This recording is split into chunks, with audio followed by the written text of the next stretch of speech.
প্রান্তজনের কণ্ঠস্বর। নমস্কার, আমদরিয়া নিউজে সকলকে জানাই স্বাগত। আমি বর্ণা। এই মুহূর্তে আপনাদের সামনে একটি সুখবর নিয়ে হাজির। জলদাপাড়ার প্রধান আকর্ষণ ভারতীয় এক শৃঙ্গ গন্ডার গণনার ফল সামনে এলো। তা অবশ্যই সুখবর। এবার এক শৃঙ্গ গন্ডারের সংখ্যা বেড়ে দাঁড়িয়েছে ৩৩১টি। ২০২২ সালের গন্ডার শুমারিতে দেখা গিয়েছিল জলদাপাড়ায় গন্ডারের সংখ্যা ছিল ২৯২টি। আগের গণনার পরে এই ৩ বছরে গন্ডারের সংখ্যা ৩৯টি বেড়েছে। এবার জলদাপাড়া পূর্ব রেঞ্জে মানে বড় শালকুমার সিসামারা এলাকায় সবচেয়ে বেশি গন্ডারের বিচরণ ধরা পড়েছে। সেই সংখ্যাটি ১৪৩টি। চিলাপাতা রেঞ্জে ৪০টি, জলদাপাড়া উত্তর রেঞ্জে ৬৩টি, জলদাপাড়া পশ্চিমে ৫৫টি ও কোদালবস্তিতে ৩৩টি গন্ডারের উপস্থিতি ধরা পড়েছে।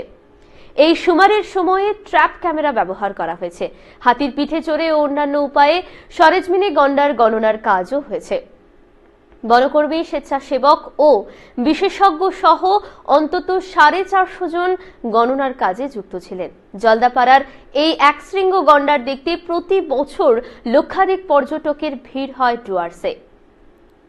এখন এই পর্যন্তই। পরবর্তীতে আবারও আসবো অন্য নতুন আপডেটের সাথে। ধন্যবাদ।